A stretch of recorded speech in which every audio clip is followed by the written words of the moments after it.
Guys আমাদের বাসার সামনে অনেক নিম পাতা আছে। নিম পাতা একটা গাছই আছে। তো আমি ভাবছিলাম যে কিছু একটা করা যাক, রাইট? বাট কি করা যায়? সো যেই বলা সেই কাজ। এখন আমি গাছ থেকে পাতাগুলোকে ছিঁড়ছি আর ছিঁড়ে ছিঁড়ে রাখছি, কারণ এই গাছের পাতা দিয়ে আমি এখন একটা ফেস প্যাক তৈরি করে দেখাবো। তো এই ফেস প্যাকটা ভাই আমার নিজে তৈরি করা না, কারণ হচ্ছে আমি মোবাইল চালাতে এক সময় দেখি যে এইরকম একটা ফেস প্যাকের কী বলে এটাকে ভিডিও আমার সামনে এসেছে। তো আমিও ভাবছি যে হ্যাঁ, আমার ফেসও অনেক দিন ধরেই অনেক রকমের পিম্পলস উঠেছিল। তো আমি ভাবছিলাম যে তো আমার বাসার সামনেই যেহেতু এতগুলি নিম পাতা বা এতগুলো ঔষধি গাছ আছে, আমি কেন এটা ব্যবহার করব না।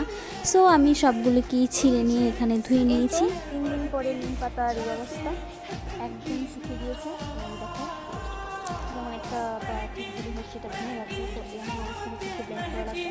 তো এটাকে এখন ব্যান্ড করবো।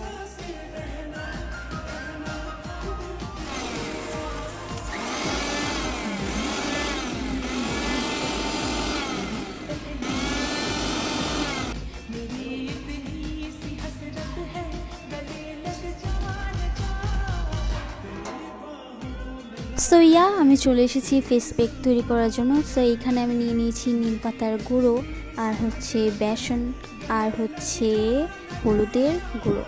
এই সবগুলি একসাথে মিক্স করার পর এরপর আমি যতটুকু পরিমাণের পানির প্রয়োজন ঠিক ততটুকু পানি নিয়ে এটাকে গোলাতে হবে।